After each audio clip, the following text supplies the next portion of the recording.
chegamos, mais uma lição em dose dupla. Que bom você acompanhando pelo podcast. Este é o podcast Lição em Dose Dupla. É o único podcast, pessoal, do Brasil, do mundo, que tem dois pastores que se chamam Wanderson, né? Wanderson Assunção, Wanderson Domingos. Pra gente é uma alegria, um prazer falar com você pelo podcast, mas também você que acompanha pelo YouTube, pelo Facebook, acompanhando da Associação Paulista Sudeste. Que bom estar com você toda semana estudando a Bíblia, toda semana passando pela lição da Escola Sabatina durante estes 3 meses, falando sobre o livro de Isaías. Eu tenho aqui a minha lição. Que lição extraordinária, como nós aprendemos sobre a palavra de Deus. Isaías é o livro que é o consolo para o povo de Deus. E esta semana, pastor Wanderson, que lição linda, hein? A lição está tremenda, né, Xará? É uma lição que vale a pena a gente se debruçar, se demorar. Quero saudar aqui todos os nossos amigos que estão nos ouvindo. Alguns, quem sabe, no trânsito agora. Outros, quem sabe, ao vivo é assim, né? Quem sabe em casa, a voz falhou um pouquinho, gente. Mas é uma alegria estarmos com vocês. Que lição profunda. É isso aí, pastor Wanderson aqui tá com a barba aí toda ajeitada, hein, Xará? Você não é fraco não, rapaz. Rapaz, é o topete, a barba, não é fácil. Um sem barba, outro de barba, para dar um equilíbrio, né? É, tem que ser, né? Não dá para ser tudo igual. Mas é para proteger um pouquinho aqui a feiura, a barba esconde. Mas que legal, viu? E hoje, o tema geral da lição da semana é o desejado de todas as nações. Exatamente. É o título até de um livro, né? Exato, e nós vamos ver por que o tema da lição é o desejado. E hoje a galera que está nos escutando aí, fica aí porque você vai entender o porquê do livro da autora americana Ellen White se chamar O Desejado de Todas as Nações também. Opa, isso aí é bem legal. E é claro, nós temos um convidado especial hoje, nós vamos apresentá-lo. Ele não está presencialmente porque ele está um pouquinho longe, Xará, de nós. Logo ali, né? Está bem ali, é um camarada formidável, um cara nota 10. Olha, eu tenho esse pastor, esse amigo no meu coração, rapaz. Nós nos conhecemos alguns anos atrás e eu convidei este homem de Deus para estar conosco. Eu quero apresentá-lo agora. Ele vai aparecer aí para você também que está acompanhando pelo Facebook e YouTube. É o pastor Tiago Fraga. Pastor Tiago, tudo bem, meu amigo? Bem-vindo, pastor. Tudo ótimo. Bom dia aos dois pastores aí, Wanderson, né? Assunção e Domingos, seria isso, pastor Wanderson? Domingues, isso. Domingues. Pastor Domingues, beleza? Legal. Um bom dia para todo mundo, galera aí do Lição em Dose Dupla. Um abraço, como a gente fala por aqui, pastor Wanderson, direto do Rio Grande, Porto Alegre. Rapaz, que legal, hein? Pastor Tiago está dando um bom dia aí, porque nós estamos gravando aqui pela manhã, mas a gente também dá, pastor, boa tarde, porque tem gente que vai ouvir o podcast à tarde, boa noite. Boa madrugada. Boa madrugada. Aqui esse programa, pastor, ele é atemporal, entendeu? As pessoas escutam em qualquer momento o podcast, é uma bênção muito grande. Pastor, que legal, viu? Ter você conosco, você participar de uma lição tão impactante para a nossa vida espiritual, né? Esta lição de número 12.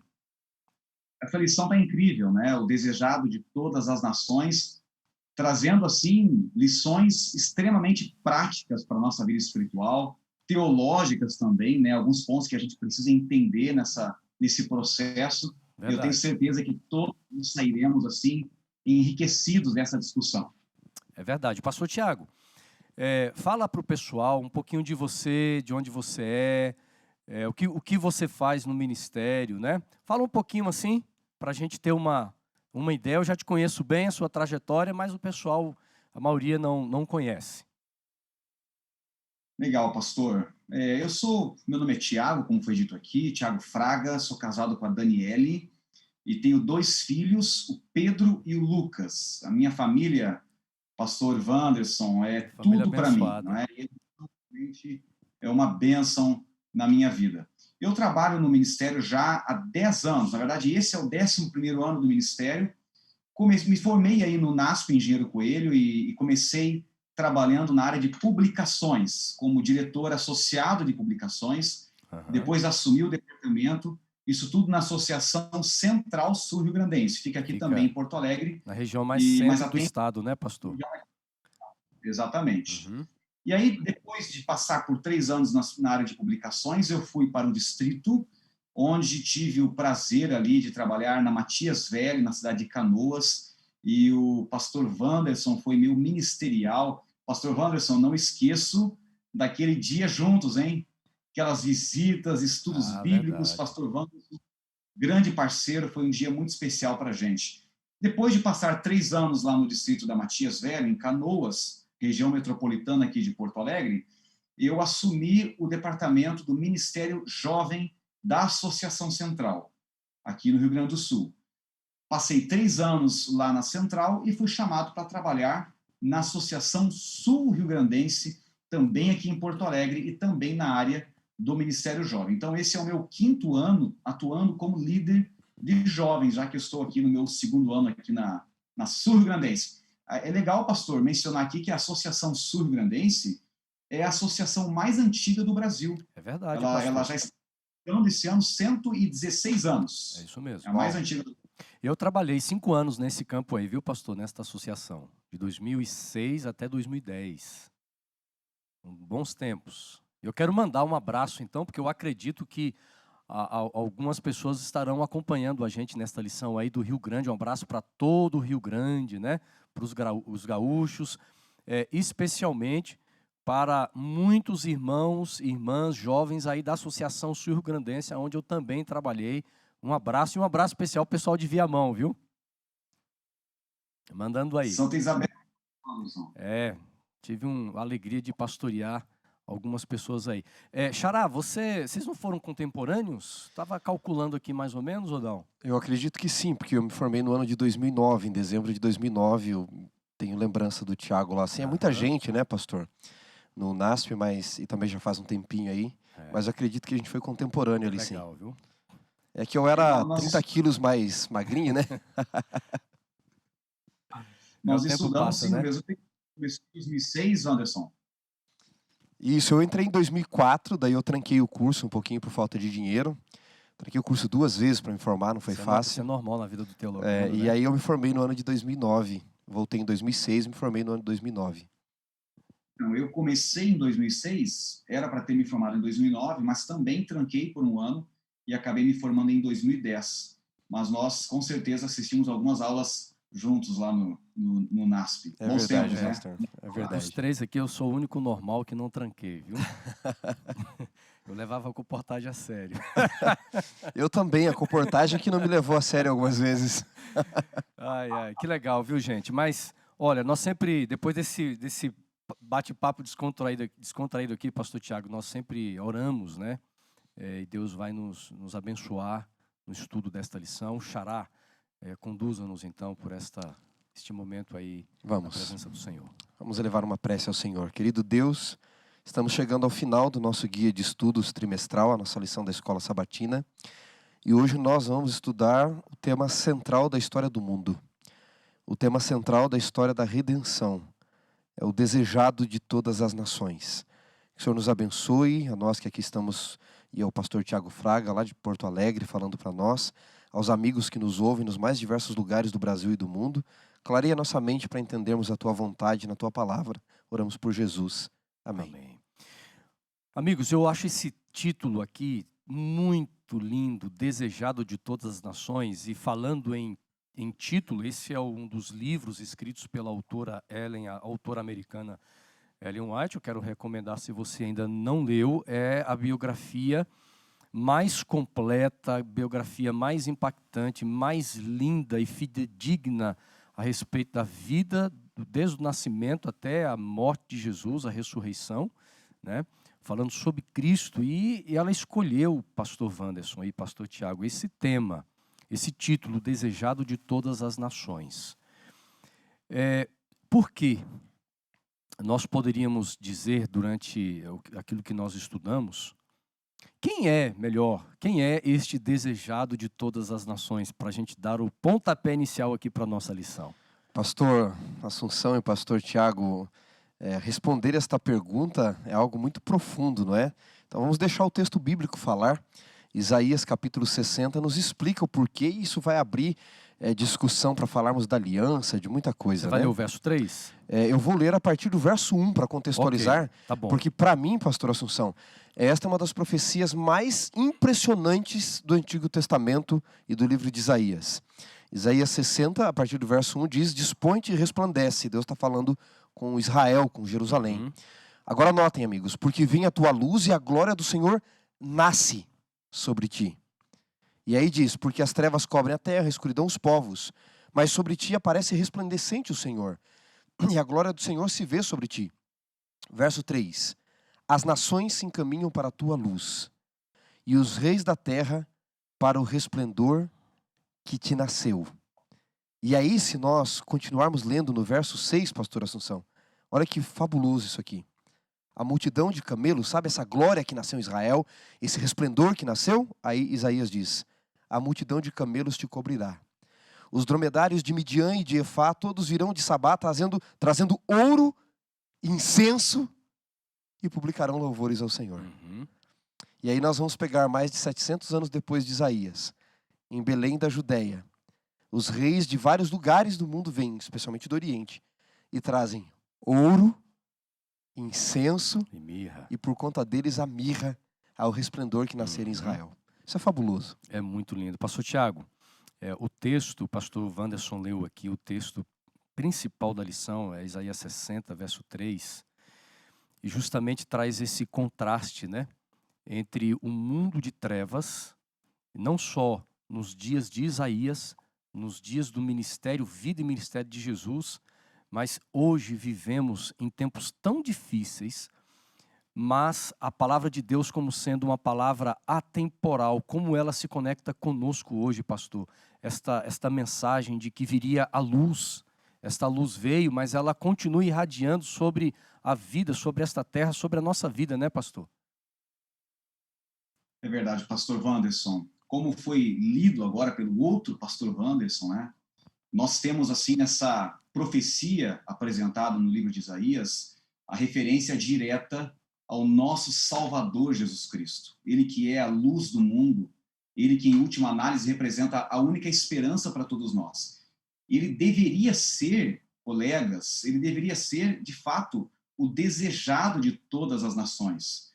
O que mais assusta a gente é pensar que, apesar de estarmos vivendo em um mundo que está colapsando, né, e esses 2 anos aí estão mostrando para a gente o quão vulneráveis nós somos, na verdade, um fato que nós sempre vivemos essa vulnerabilidade, mas agora as coisas estão mais claras. Mas, apesar disso, tem muita gente que continua pensando que dá conta do recado. É isso mesmo. Que continua por sua própria conta, tanto em relação à sua vida privada, às suas decisões, enfim, mas também e até mesmo em relação à sua vida espiritual, entendendo que as suas ações, as suas práticas, elas podem, quem sabe, cooperar com alguma coisa em termos de direito à salvação, à vida eterna, e a gente reconhece na pessoa de Jesus, o desejado de todas as nações, que ele é a única esperança. Sem ele a gente não consegue. E a gente tem que ter um relacionamento com ele, isso tem que ser diário, pois do contrário estamos perdidos.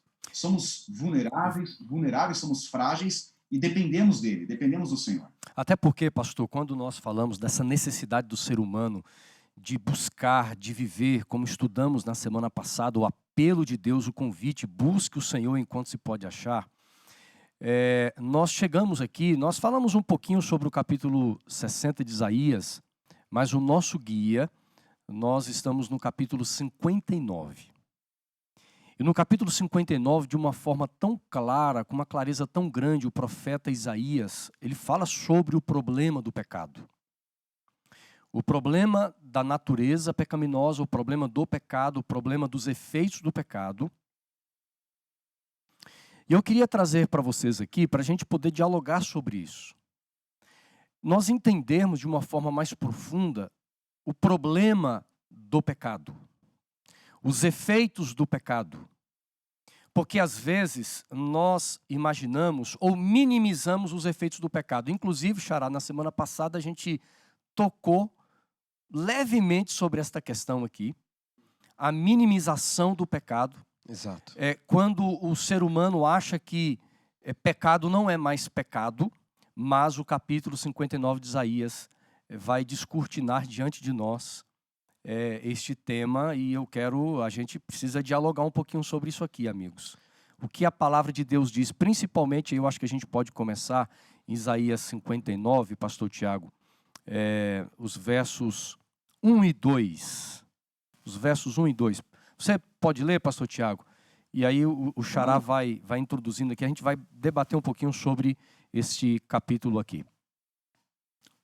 Vou ler para a gente, então, Isaías 59, versos 1 e 2, diz assim: Eis que a mão do Senhor não está encolhida para que não possa salvar, nem surdo o seu ouvido para não poder ouvir, mas as vossas iniquidades fazem separação entre vós e o vosso Deus, e os vossos pecados encobrem o seu rosto de vós, para que não vos ouça. Duro isso aqui, né? Pastores, eu fico olhando o capítulo 59 de Isaías, e eu acho que o profeta inspirado aqui, ele traz um equilíbrio muito interessante. Porque um grande mal do mundo que nós temos é você desvalorizar, você subjetificar o pecado, né, como já mencionamos aqui levemente. Parece que no mundo atual se tornou pecado falar sobre pecado, não é? Você não pode mais mostrar o pecado pela palavra de Deus. Por outro lado, a leitura de todo o capítulo 59, e até depois os 60 e 61, nos mostra o perigo também de alguns de supervalorizarem o pecado como se ele fosse maior do que a própria graça. Exatamente. Então, o capítulo vai mostrar que o pecado faz separação, as iniquidades faz separação. Como diz Ellen White, ela causou a morte do Filho de Deus. Tal é o problema do pecado. Mas você tem uma outra questão, uma outra ponta, um outro extremo, onde alguns supervalorizam o pecado e parece que, como diz Lewis, em alguns círculos cristãos, o pecado é maior que a graça. E alguns chegam a olhar isso. Mas aqui Deus está apontando a malignidade do pecado.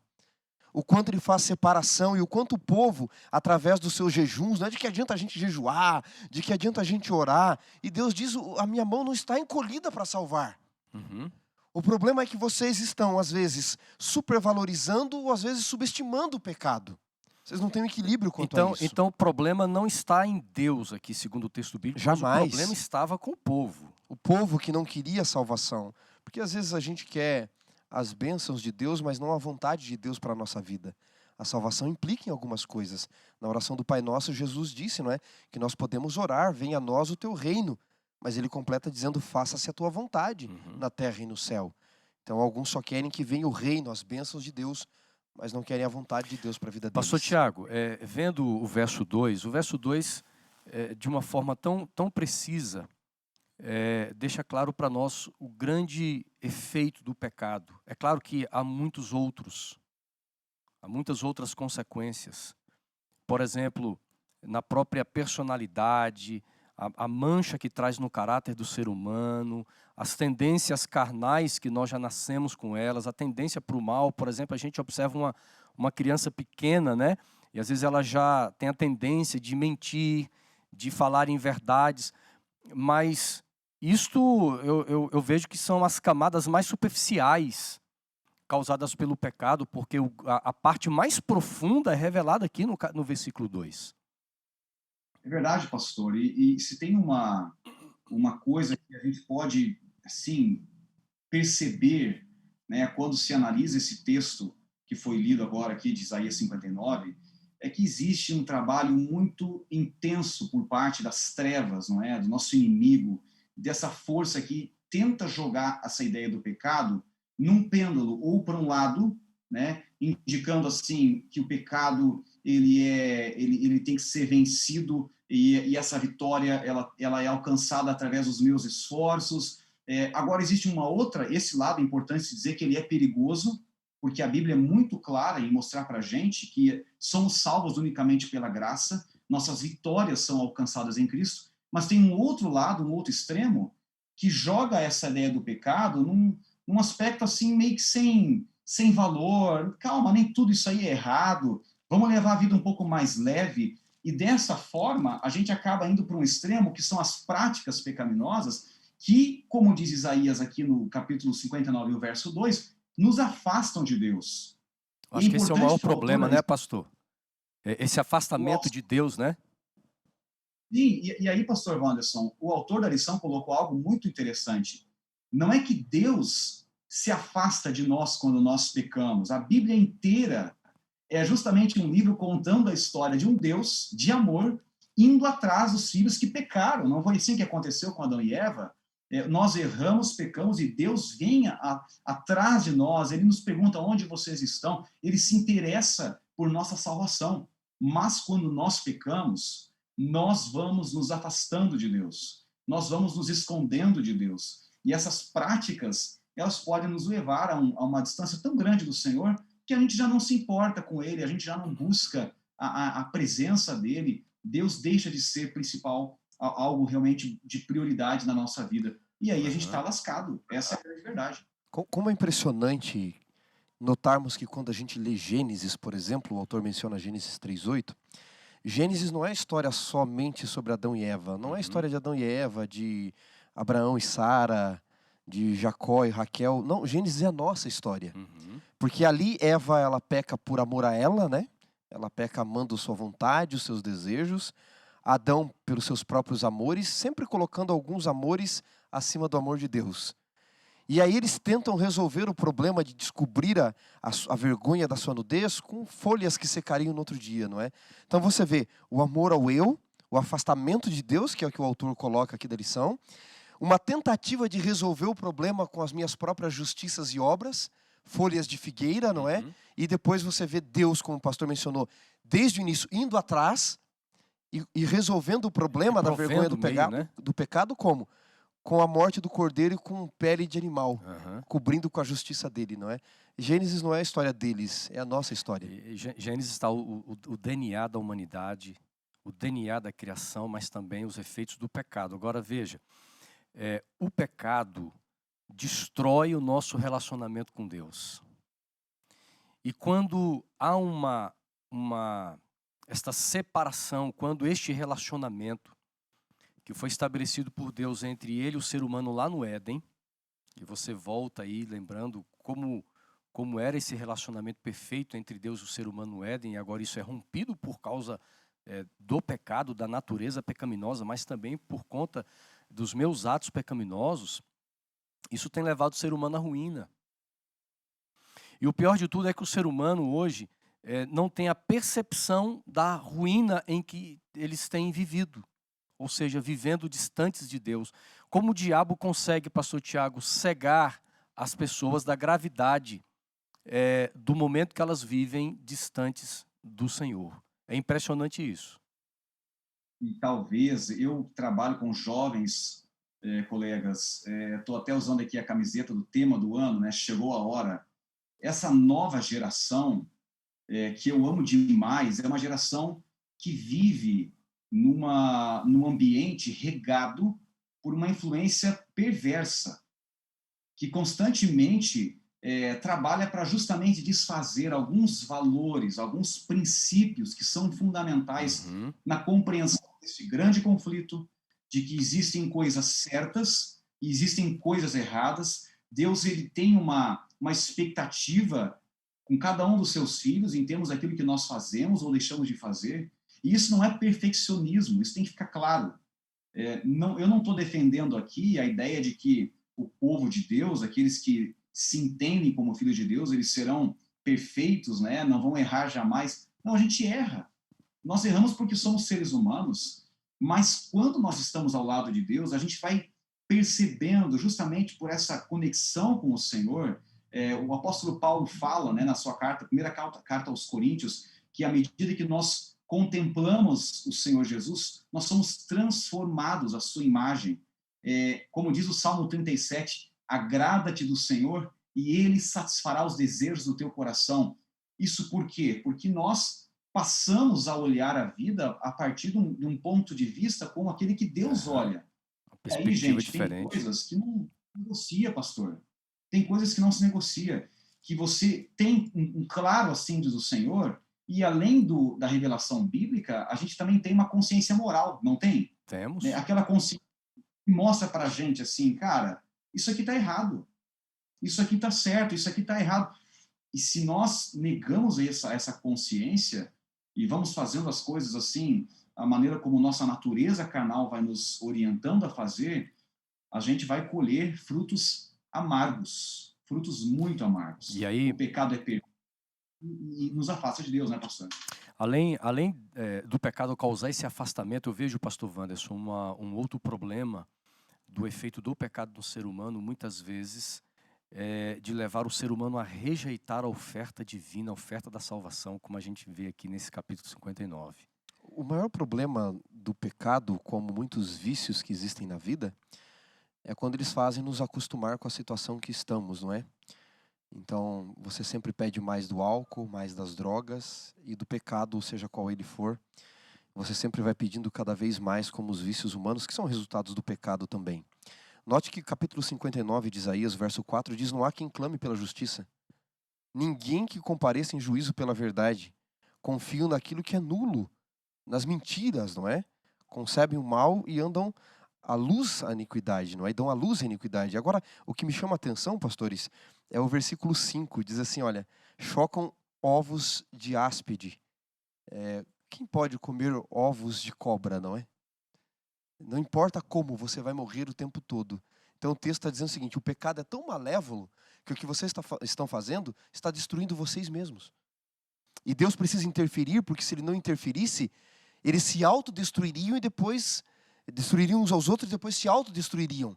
Se acabariam. E Deus, para não permitir a destruição do pecado, do egoísmo que ela gera, desse coração duro que ele gera, ele precisa interferir de alguma forma. E ele vai interferir começando pela graça e depois, como vai dizer a lição, chegando até o juízo. Agora veja bem, já que estamos falando aqui do pecado, dos efeitos do pecado, há um texto muito interessante que nós até encontramos aqui no guia, que está em Romanos, no capítulo 3. Nós vamos ler dos versos 21 até os versos 24.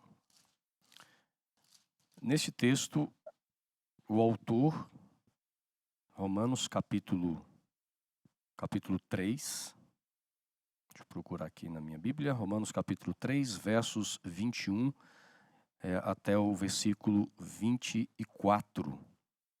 Nós vamos encontrar uma revelação, ou várias coisas interessantes nós vamos ler aqui, mas uma delas, pastor Wanderson, é que todos pecaram. Essa é uma realidade, esse é um fato, essa é uma verdade inegável aqui nesse mundo. Exato. Se todos pecaram, todos carecem da graça e da misericórdia de Deus. Agora vamos ler o texto então, Romanos capítulo 3, versos 21 a 24. Romanos 3, 21 em diante. Agora sem lei se manifestou a justiça de Deus, testemunhada pela lei e pelos profetas. Justiça de Deus mediante a fé em Jesus Cristo para todos e sobre todos os que creem, porque não há distinção. Pois todos pecaram e carecem da glória de Deus, e sendo justificados gratuitamente por sua graça, mediante a redenção que há em Cristo Jesus. Então veja, nós encontramos aqui esta revelação de que todos pecaram. Você leu aqui no versículo 23, todos pecaram e carecem da glória de Deus.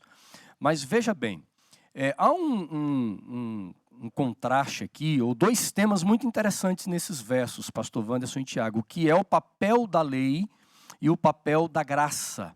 E muitas vezes há uma distorção na compreensão desses dois temas que são bíblicos, são importantes, mas às vezes nós entendemos de uma forma errada. Como a gente entende aqui o papel, por exemplo, começando com o verso 21, o papel, versos 21 e 22, o papel da lei de Deus em relação à vida do homem, à vida do pecado, à salvação. Como é que a gente consegue conciliar isso aí? A lei, ela mostra o erro. Aonde não há lei, não há pecado, não é? Romanos 4,15. A lei não salva, no entanto. E não há nada de errado com a lei por ela não salvar. Porque ela não foi feita para salvar. Ela foi feita... É importante a gente entender, né? Ela foi feita para mostrar o erro. Veja, eu chego numa loja e eu digo assim para o vendedor de carro: quanto custa esse carro? 500 mil. O que esse carro faz? Olha, ele fala, ele dirige sozinho. E eu digo, ele voa. Não, eu digo, não vou levar o carro. Qual o problema? Carro não foi feito para voar. E não há problema nenhum. A lei não foi feita para salvar e não há problema nenhum com ela. ela manifesta, ela mostra o erro. Ela é como o espelho que vai mostrar. Mas aí vai nos mostrar que quem salva é a graça de Cristo. No entanto, eu não posso ser multado no lugar que não tem uma plaquinha com o E cortado.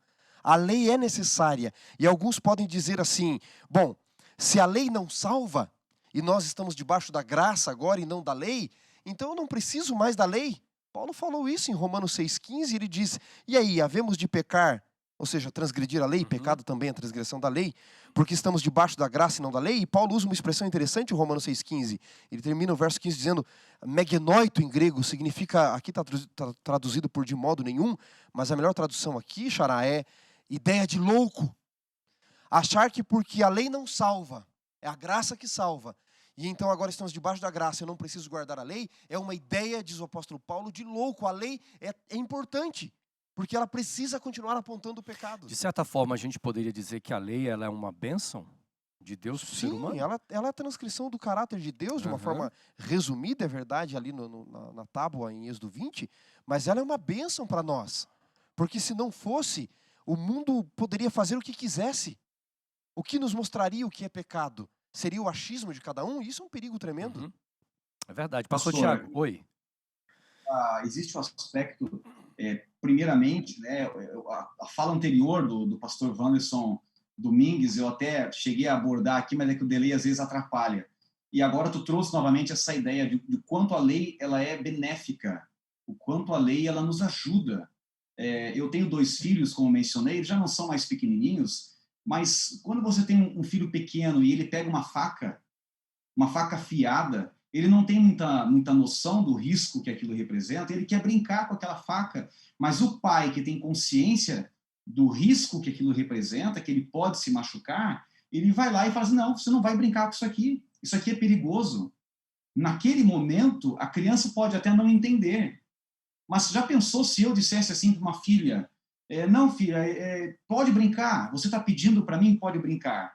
E um dia ela, brincando com aquela faca para lá e para cá, ela corta o rosto, ela fica com uma cicatriz enorme no rosto, e um dia ela tem 15, 16 anos, e ela se dá conta de que aquilo aconteceu porque eu, papai, deixei ela fazer, e ela reclama comigo, pai, por que você deixou aquilo acontecer?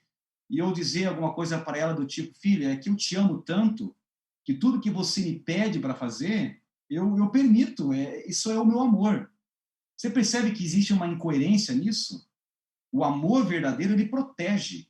E a lei de Deus, ela está ali para nos proteger. E aí, trazendo para esse assunto da graça, né, da lei da graça, a lei não tendo jamais essa capacidade de salvar, é importante a gente lembrar que, em última análise, veja só, precisa deixar bem claro aqui, né? Tem que pegar agora o que eu vou dizer no contexto para não fazer uma interpretação errada com uma frase solta.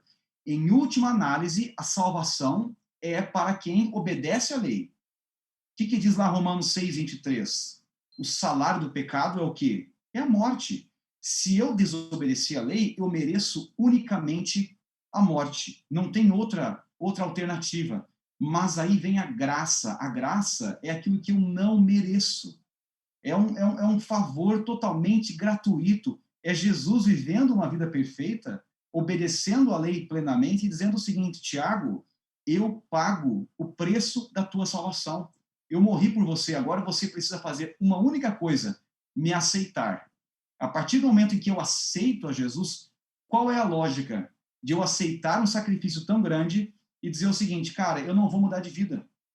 Eu vou continuar fazendo tudo errado, eu vou continuar traindo a minha esposa, eu vou me viver no mundo das drogas, eu vou continuar tratando mal todo mundo. A lei de Deus ela tem que se manifestar na minha vida como uma demonstração de um amor que eu sinto por esse Deus que fez tanto por mim. O que vai determinar o salvo do não salvo não é quem pecou e quem não pecou, mas é quem foi perdoado, quem aceitou a graça, quem aceitou Jesus. Isso é É legal, pastor Tiago, porque eu tenho aqui também, além de um teólogo, o Xará também entende um pouco de direito, né? E falando em direito, quando o indivíduo ele vai a um júri popular, por exemplo, o que é centrado no julgamento é o que ele fez, certo? Certo. E é interessante que, nesta ótica do meio jurídico, muitas vezes nós tentamos relacionar com a forma como Deus vai lidar com o ser humano. Então, por isso que tem muita gente que tem medo do juízo de Deus, que é essa mentalidade de que juízo é condenação. Deus vai olhar os meus pecados e vai me condenar. Mas a pergunta, será que a pergunta principal no juízo, Xará, é quem pecou? Ou a ênfase estará sendo dada em quem foi perdoado? Pastor, eu acredito pela leitura bíblica da história da redenção que no dia do juízo, se nós nos perdermos, não será pelo pecado que nós cometemos, será pela graça que nós não aceitamos. O pastor Tiago falou algo interessante. A lei está ali como um padrão, e Paulo em Gálatas diz, se você não quer a graça, simples, guarde a lei perfeitamente. Agora, quem pode? Só Cristo pôde. Então nós dependemos da graça, porque a natureza humana foi corrompida. Então quando eu olho a graça de Cristo, quando eu olho Ele mostrando-nos que o salário do pecado é a morte, mas o dom gratuito é a vida eterna, que todos pecaram, mas Ele não. Ele assumiu o nosso lugar. Ele foi o servo sofredor que já estudamos.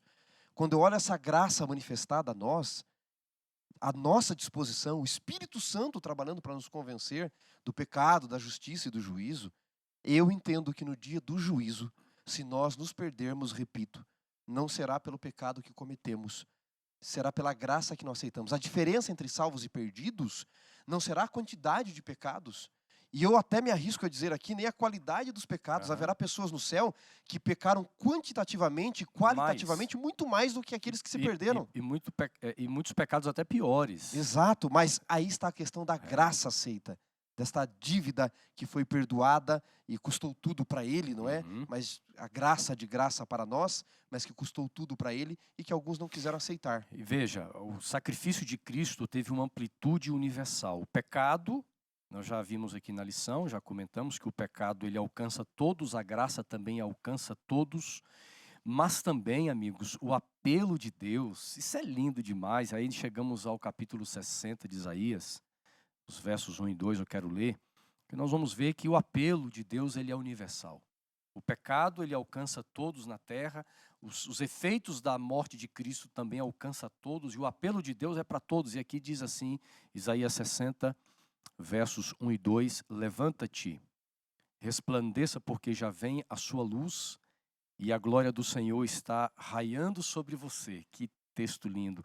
Porque eis que as trevas cobrem a terra e a escuridão envolve os povos, mas sobre você aparece o resplandecente do Senhor e a sua glória já está brilhando sobre você. E o verso 3, que é o verso principal da lição, já foi lido aqui, mas eu quero reler de novo. As nações se encaminham para a sua luz, ó Jerusalém, e os reis são atraídos para o resplendor do seu amanhecer. Veja, amigos, que palavras tão cheias de esperança. E aí nós podemos voltar a Gênesis capítulo 12, para a gente poder entender de uma forma um pouco mais ampla aqui esse apelo universal, o que envolve essa amplitude da salvação de Deus e do seu apelo. Porque lá em Gênesis capítulo 12, versos 2 e 3, Xará, você pode fazer a leitura desse texto aí? Para a gente voltar um pouquinho lá no Antigo Testamento. Porque é uma aliança que Deus faz com Abraão, certo? E não é uma aliança exclusivamente a Abraão e ao povo de Israel, mas a gente tem aqui uma mensagem muito mais ampla. Lê para nós aí. O verso 2 diz, de ti farei uma grande nação, e abençoarei você, e engrandecerei você e o seu nome. Você será uma bênção. Eu vou abençoar os que te abençoarem, e vou amaldiçoar os que te amaldiçoarem. E em ti serão benditas todas as famílias da terra. Pastor, como é que a gente entende isso aqui, Xará? É uma promessa só para Abraão, ou ela estende ao povo de Israel, mas pelo que você leu, benditas famílias, há uma extensão mais global nesse texto bíblico. O próprio nome de Abraão que Deus muda, né, Xará? Abba, pai, povos, pai de muitos povos. Não seria só dele. Partiria dele, mas para abençoar a muitos outros. Deus não queria que Israel fosse exclusivo apenas, como se a salvação fosse só deles. E esse foi o grande mal de Israel, achar que eles eram especiais demais, né? E aí entra um problema também do equívoco da compreensão da palavra eleição, né? Sim, que a eleição seria só deles, né? Ele é categórico em dizer que Deus não escolheu Jacó e rejeitou Esaú. Como não fez isso com Isaac rejeitando Ismael. Muito pelo contrário. A bênção da aliança seria estendida a todos os povos. E isso me ecoa o Evangelho de João, no capítulo 1, quando a partir do verso 11 diz que ele veio para os seus, mas os seus não receberam. Mas todos quanto receberam, deu-lhes poder de serem feitos filhos de Deus, os quais não nasceram da carne nem do sangue, mas da vontade de Deus. E aí entra essa promessa que Deus fez a Abraão, que pela fé todos poderiam serem feitos filhos de Abraão, não só pelo sangue. Na graça, senhores, não existe pedigree religioso. Agora, é claro que o contexto do capítulo 60 de Isaías, pastor Tiago, está na restauração de Israel pós-exílio, onde eles deveriam voltar a ser a luz, atrair os povos, atrair as nações. O autor da lição coloca assim, as pessoas do mundo seriam atraídas a Jerusalém, que era abençoada por causa da presença gloriosa e seria abençoada por causa da presença gloriosa de Deus. Mas é bem verdade que hoje nós somos o Israel espiritual, pastor Tiago. E além de Deus oferecer um apelo universal a todos os seres humanos, mas Deus também, de certa forma, coloca sobre nós o papel de nós sermos missionários e propagarmos esse apelo de Deus a todas as pessoas. E a gente precisa entender isso também. Existe um texto conhecido aí pelos teólogos como a bênção araônica, está lá no livro de Números, no capítulo 6, eu queria ler com vocês, versículos 24 em diante, que diz assim: o Senhor te abençoe e te guarde, o Senhor faça resplandecer o rosto sobre ti e tenha misericórdia de ti, o Senhor sobre ti levante o rosto e te dê a paz. Pastor Tiago, essa expressão... Tiagão, por favor. Dá uma pausa aí, cara, porque só para tornar o Lição em Dose Dupla assim, algo a nível de Wanderson Domingues, tá? Você leu em português. Ele vai falar essa bênção, cara. Ele vai falar essa bênção em hebraico, Tiago. Que isso. Aí você continua a sua linha de raciocínio, mas eu não podia perder essa oportunidade aqui, pessoal. Você que nos assiste aí, você ouvir a bênção sacerdotal em hebraico. Vai lá, Xará. Então, vamos lá. A bênção que Arão deu, que o pastor acabou de ler, Arão pronunciava assim: Yevarech Adonai vestiberecha. Yair Adonai panav elecha veroleka. Issa Adonai panav elecha ve'asem lecha shalom. Pessoal, viu aí, Tiagão? Você que está no Facebook aí, escreva. Se você escrever essa oração no hebraico agora, não pode ir no Google, não. Eu vou te dar uma camiseta da Escola Sabatina, mas não pode ir no Google, tá bom?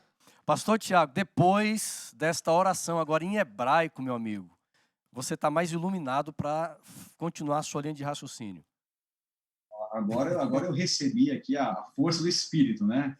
Agora, brincadeiras à parte, é de arrepiar, né? Foi muito legal, pastor Domingos, obrigado por esse privilégio, né? Porque a gente ouviu aqui exatamente aquilo que Arão disse, né? Essa bênção araônica pronunciada na língua hebraica. E o paralelo que eu faço com vocês do texto de número 6 com o texto de Isaías 60 é justamente este resplandecer. Deus, ele sonhou desde os dias de Abraão, com esse chamado que ele fez a Abraão, pedindo a Abraão, desafiando a Abraão a ser ele uma bênção.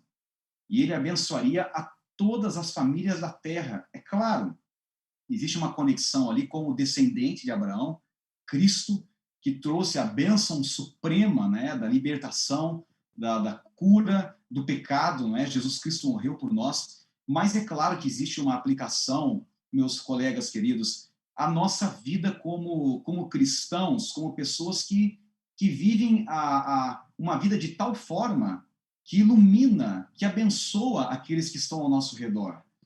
E talvez, colegas, não, a gente às vezes, lógico, precisamos preparar nossas mensagens, né, nossos sermões, nossas músicas, nossos cultos, tudo isso tem um grande papel nesse processo de pregação do Evangelho, mas com toda certeza, o maior sermão que nós podemos pregar é uma vida que vive os princípios da palavra de Deus, que sabe justamente, que compreende o peso do pecado, que se apropria do perdão quando comete esse pecado, mas Verdade, que pastor. também perdoa, pastor, perdoa as pessoas que falam com a gente. Por que o ser humano tem tanta dificuldade em viver uma experiência autêntica?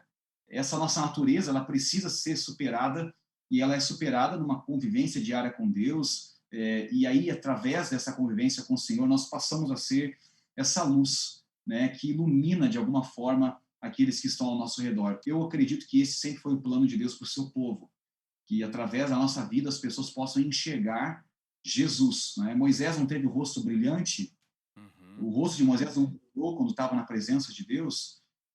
Eu acho que é isso que nós precisamos fazer como povo do Senhor, nos unindo em oração e sendo realmente um povo focado na graça, focado nas coisas dos céus e vivendo o evangelho prático. Viu, pastor Eu Tiago? creio muito nisso.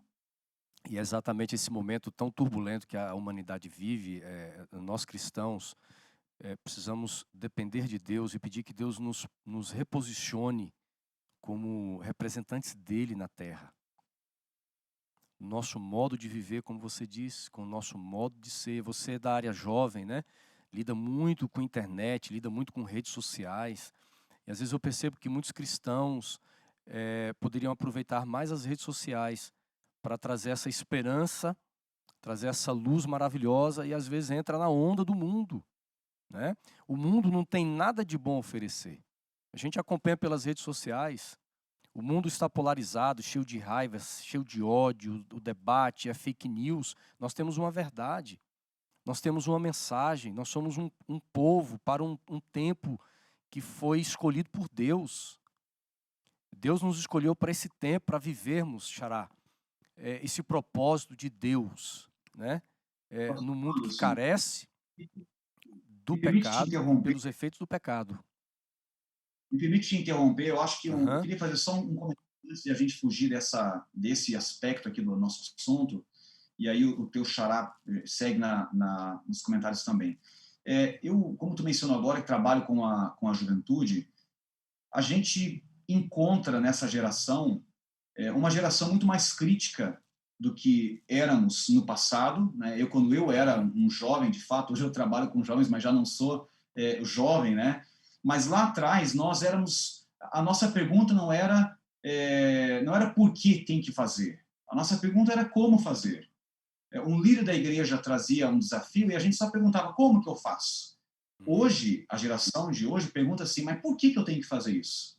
Essa geração, ela critica mais, mas ela tem algumas coisas que são extremamente positivas e que vão se encaixar perfeitamente com esse tema de sermos um apelo universal. Essa geração, pastor, ela não está tão preocupada apenas com aquilo que eu não faço. Veja só, é lógico, os 10 mandamentos, eles são a expressão moral de Deus, né? É a lei moral de Deus, e nós precisamos e devemos guardar os 10 mandamentos. Porém, a lição dos jovens da semana passada teve um título de um dia, acho que foi na terça-feira, que dizia assim, o mínimo ou o máximo. Se você parar para pensar, boa parte dos 10 mandamentos, você não precisa nem estar vivo para obedecer. Não matar, não roubar, não mentir, não adulterar, não falar o nome de Deus em vão, não profanar o dia de sábado. Até um cadáver faz essas coisas. Basta você não fazer nada. Agora, o desafio de Deus para nós é aplicar essa lei de forma prática. E aí o que importa é o que nós fazemos. O que é que nós estamos fazendo em prol dessa mensagem? O que é que nós estamos fazendo para impactar a comunidade onde nós vivemos? O que é que nós estamos fazendo para anunciar essas verdades tão incríveis da palavra de Deus para muita gente que não conhece? Essa semana agora, ela é uma semana muito especial para os jovens, porque é a semana que culmina com o Dia Mundial do Jovem Adventista, dia 20 de março. E durante todos esses dias, uma série de ações estão surgindo, a maioria delas, é claro, sendo realizadas de maneira virtual e algumas de forma presencial, mas sem aglomeração, nessa tentativa, colegas, de mostrar para as pessoas lá fora que ser um cristão de verdade é ser alguém relevante para a sociedade. É ser alguém que causa impacto, que, através da minha vida, da minha experiência, eu acabo fazendo um apelo para as pessoas que me veem e percebem que a gente pode e deve fazer muito mais. Eu não gostaria de ser conhecido unicamente como pastor da igreja que guarda o sábado. É muito legal ser conhecido como pastor da igreja que guarda os mandamentos, mas eu quero ser conhecido como pastor da igreja que ama, da igreja que ajuda, da igreja que estende a mão, de braço. Isso faz toda a diferença. Pastor Tiago, Desculpa aí. que bom você falar isso com empolgação. E nós nos conectamos ao capítulo 61 de Isaías.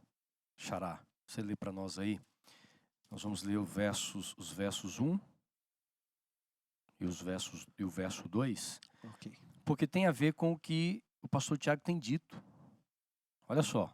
Isaías 61, versos 1 e 2. O Espírito do Senhor Deus está sobre mim, porque o Senhor me ungiu para pregar as boas novas aos quebrantados, e enviou-me para curar os quebrantados de coração e proclamar libertação aos cativos, e a pôr em liberdade os algemados, e a pregoar o ano aceitável do Senhor, e o dia da vingança do nosso Deus, a consolar todos os que choram. Veja bem, nosso tempo aqui está bem no final, a gente vai aproveitar bem aqui para nós entendermos essa parte aqui. Primeiro, Xará, o Espírito do Senhor está sobre mim. De quem o profeta Isaías está falando? Havia um mito já em Israel, na tradição israelita, de que o Messias ele não saberia que era o Messias. Por isso que tiveram muita dificuldade de aceitar Jesus em muitos aspectos. Mas haviam várias teorias sobre o Messias nos dias de Jesus, partindo já desses dias aqui. E como que muitos judeus entendiam de que o Messias saberia que ele era o Messias e as pessoas saberiam? Viriam Elias, e aí junta com a questão do Elias, ele indicaria e o Espírito do Senhor desceria sobre nessa tradição, este homem comum, e ele se tornaria então incomum. Certo. Mas Isaías não está falando desta tradição aqui, ele está indo muito mais além. Ele está dizendo que esse homem seria ungido pelo Espírito do Senhor. E é curioso porque em Mateus, no capítulo 4, no batismo de Jesus, o Espírito Santo aparece em forma de pomba, né? Lembrando que nas culturas antigas os deuses costumavam aparecer em forma de pomba ou de águia. A forma mais comum que Zeus na mitologia grega aparecia era em forma de pomba. Então ele está dizendo, Deus está ali, o Espírito do Senhor está sobre mim e me ungiu. Então ele não faria pelo poder dele apenas. Aliás, Jesus não usou o poder dele, mas usou o poder disponível a nós, que é o poder do Espírito Santo, que estava ali para ele realizar uma obra de libertação. E aí o que amplia a tua explicação em relação à tradição de Israel é esse termo, o ano aceitável do Senhor.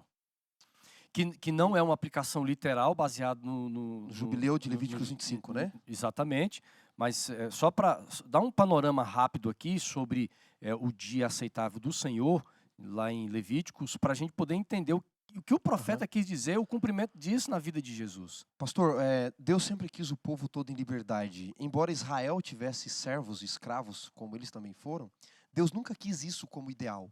Então Deus estabeleceu alguns dispositivos na lei, como a gente fala no direito, né? Alguns dispositivos na lei para que a liberdade chegasse aos mais humildes, aos afligidos, porque o pecado estava presente ali no meio do povo. Então, desde que o povo de Israel entrou na terra, contava-se 6 anos, no 7º não plantava. Contava mais 6, no 7º não plantava. A terra tinha descanso, os animais tinham descanso, aqueles que eram trabalhadores mais forçados tinham descanso, os servos, os escravos. Fariam isso 7 vezes. 7 vezes 7, 49. O ano seguinte desse 49º ano, o 50º ano, o ano de número 50, seria o ano do jubileu. Certo. Esse seria de todos os anos o ano mais aceitável, porque é onde haveria libertação, devolução da terra para aquele que teve que vender, meio que arrendar a terra. Ou até perdeu a terra por dívidas, né? Isaías 11 fala disso, Ezequiel 11 fala disso, dessa devolução da terra. Haveria aqueles que se venderam como escravo, libertação para eles. Então, era o ano mais aceitável, porque onde as pessoas menos seriam afligidas. Seria, vamos dizer assim, o jubileu seria o ano que tudo era resgatado. É onde Israel mais chegava ao ideal Né? que Deus tinha para eles. Aham. O mais próximo do ideal, do descanso, sem as aflições, viviam da bênção de Deus sobre Do a terra. perdão de dívidas, De e dívidas, tudo. libertação, aceitação, Aham. ajuda do outro. Era o Aham. mais próximo do ideal Uhum. esse ano do jubileu de Levíticos 25. Interessante. E a aplicação espiritual, então, quando Jesus, Isaías melhor, e Cristo lá em Lucas, no capítulo 4, ele lê isto como referência a si mesmo, e a gente então vai entender isso num contexto Aí, meu espiritual. amigo, aí nós vamos para a questão fantástica da Bíblia, não é? As metáforas pelas quais eu vivo. Tem um livro chamado, e até indico para os nossos amigos, As Metáforas pelas quais vivemos. Tudo isso, como eu disse, não era sobre Israel, era sobre nós. O Levir que podia resgatar, como Boaz resgatou Ruth, simbolizava Jesus. O Moisés que resgata da escravidão, simbolizava Jesus. Esse ano da libertação simbolizava algo maior, não era só, meus amigos, das dívidas, não era só da escravidão, não era só da devolução da terra, era o exemplo da maior libertação, do maior problema que existia, do pecado. Só que, Xará, quando nós vamos para Lucas, Lucas faz uma jogada tremenda, né? Jesus, não é? Ele só está Lucas narrando... 4, né? Isso, Lucas capítulo 4. Ele só está narrando o que Jesus fez ali. Porque em Lucas 4, verso 16, se o pastor Tiago puder ler para nós, Lucas 4, 16 até o 19, né? Até o 18, na verdade. Lucas 4, 16 ou 18, pastor Tiago. Vamos lá. Lucas 4, versos 16 Ao 18. ao verso 18. Indo para Nazaré, onde fora criado, entrou num sábado na sinagoga, segundo o seu costume, e levantou-se para ler. Então lhe deram o livro do profeta Isaías, e abrindo o livro, achou o lugar onde estava escrito: O Espírito do Senhor está sobre mim, pelo que me ungiu para evangelizar os pobres. Enviou-me para proclamar libertação aos cativos e restauração da vista aos cegos, para pôr em liberdade os oprimidos e apregoar o ano aceitável do Senhor. Verso 19. Sensacional aqui. A jogada hermenêutica literária que Jesus faz aqui, pastor Tiago, em Lucas, ela é tremenda, e Lucas faz questão de registrar isso. Primeiro, Jesus leu a mesma passagem que você e eu estamos lendo. Você que está aí no trânsito, ouvindo, você está em casa, Jesus leu, porque era muito importante essa passagem. E ele, de propósito, Xará, e aí vem a pergunta do porquê disso, de propósito, ele não fala sobre a vingança, ele para no ano aceitável ao Senhor. Mas ele diz, olha, o Espírito do Senhor está sobre mim, eu sou aquele de quem o profeta Isaías falava. Note, nós poderíamos, ficando só com o texto de Isaías, achar que o profeta estava falando dele mesmo. Ó, o Espírito de Deus está sobre mim, porque estava sobre Isaías.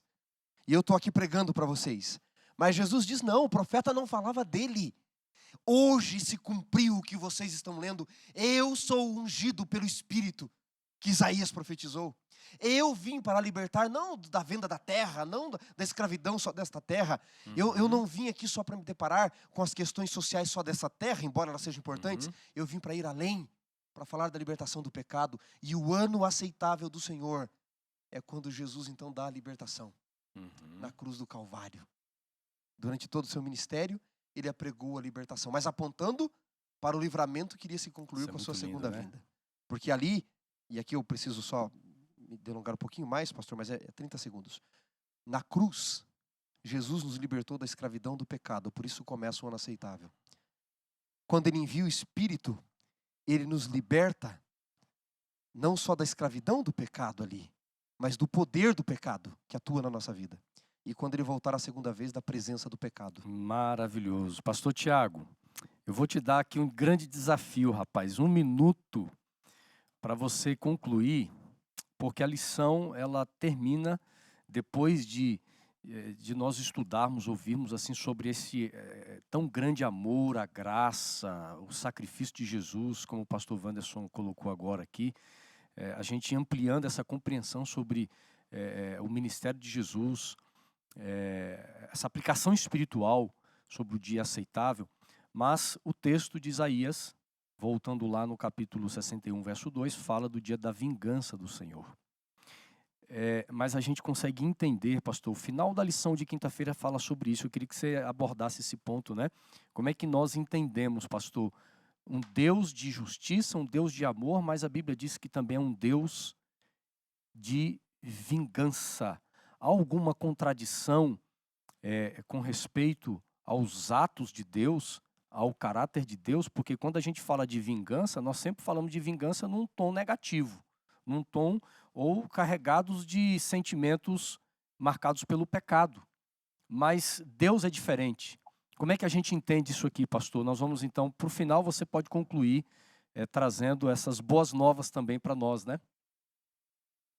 Legal, pastor Wanderson. Eu acho que esse momento da vingança é um momento, como o pastor Domingos mencionou agora, quando finalmente Deus ele acaba com a presença do pecado na nossa vida. Quem não enfrentou em algum momento da sua trajetória uma injustiça? O pecado, em última análise, ele causa, é claro, separação entre nós e Deus, o que do ponto de vista de Deus, o Criador, já é uma injustiça. Ele nos criou para que estivéssemos ligados a Ele. E agora vem o pecado e nos separa dele. Só por esse aspecto nós já poderíamos dizer que Deus ele vai vingar o pecado. A Bíblia diz claramente que Deus ama o pecador, mas ele odeia o pecado. E nesse dia da vingança, esse dia em que Deus fará justiça, o pecado e toda a sua bagagem, tudo aquilo que acompanha o pecado, Deus vai finalmente limpar. Eu gosto daquele texto lá de Mateus capítulo 25, onde Jesus conta uma parábola e no desfecho dessa parábola, ele vai dizer o seguinte: quando Satanás finalmente vai receber a sua justa retribuição, estará junto com ele aqueles que decidiram por sua conta se afastar do caminho de Deus. Mas aquela retribuição ela foi preparada para o diabo e os seus anjos. Deus nunca sonhou com uma retribuição de fogo, né, de destruição para os seus filhos. Mas aqueles que não recebem essa graça, aqueles que não aceitam o perdão, eles vão acabar enfrentando, sim, essa vingança de Deus. Ele vai acabar com o pecado e todos aqueles, pastor, que estão agarrados ao pecado. E, finalmente, nós estaremos vivendo, então, na plenitude da graça de Deus, uma vida que será incomparável e que eu sonho com ela todos os dias. O dia em que nós estaremos vivendo longe de vírus, longe de morte, longe de injustiças, longe de traições, longe de tantas coisas ruins que a gente vê nesse mundo, e aí sim, para sempre, na presença do nosso Deus, Amém. pastor Wanderson. Isso é incrível. Que bênção, viu, pastor? Olha, eu estou aqui olhando para os textos, olhando para a lição, Xará. O tempo acabou, a gente podia ficar aqui mais tempo, podia ter o bloco número 2, viu, pastor Tiago? E a gente ia conseguir ter muito conteúdo, porque é muito lindo a palavra de Deus, uma mensagem para o nosso tempo. A lição da Escola Sabatina nos trouxe aqui. Pastor Tiago, fica aqui a nossa gratidão, muito obrigado. Estamos chegando ao final do nosso programa. Agradecemos a você, pastor, amigo, por participar conosco. Você tem tido uma vida mega agitada aí, mas que Deus te abençoe na liderança dessa juventude gaúcha, viu? Que eles se aproximem cada vez mais perto de Jesus, que você tenha um ministério de impacto, de influência espiritual sobre essa gurizada aí, né? Como a gente fala carinhosamente. Que Deus te abençoe, viu, pastor? Muito obrigado mesmo por participar conosco. Pastor Wanderson e pastor Domingues, muito obrigado. Eu é que agradeço por essa oportunidade. Foi maravilhoso discutir um pouco sobre esse tema de um profeta que nos abençoa tanto, né, que é o profeta Isaías. Amém. E desejo a igreja aí na Associação Sudeste, né, Paulista Sudeste, todas as bênçãos de Deus, em especial para os jovens dessa igreja, que eu tenho certeza que muitos estão acompanhando aí pelo podcast, pelo YouTube, pelo Facebook. Que Jesus abençoe muito a cada um de vocês. Foi uma honra estar aqui, viu? Amém. E muito obrigado a você que tem assistido ao nosso programa pelas redes sociais, pelo Facebook, pelo YouTube também. E é claro, você que escuta o nosso podcast, muito obrigado pela sua audiência, que Deus te abençoe. Xará, estamos juntos aí nessa caminhada, hein? E pastor Tiago, termina orando por todos nós. Vamos orar então. Senhor nosso Deus, nosso muito obrigado, porque o nosso Senhor Jesus Cristo, o desejado de todas as nações, ele está aqui do nosso lado nesse momento. onde está o nosso amigo agora, quem sabe no seu carro, em sua casa, pode ter a certeza de que o Senhor Jesus, o dono dos céus e da terra, o Criador de todas as coisas, se encontra à nossa disposição. Por favor, nos ajude a aceitarmos o teu perdão, a termos a certeza da salvação em Cristo Jesus, a certeza de que o nosso Deus é plenamente capaz de nos abençoar, de nos purificar e de nos preparar, meu Deus, para um grande encontro que teremos quando Jesus Cristo voltar. Abençoa a igreja na região sudeste do estado de São Paulo, continue cuidando de maneira especial do pastor Domingues, do pastor Wanderson, Assunção. Entregamos tudo em tuas mãos e oramos em nome de Jesus. Amém, Senhor.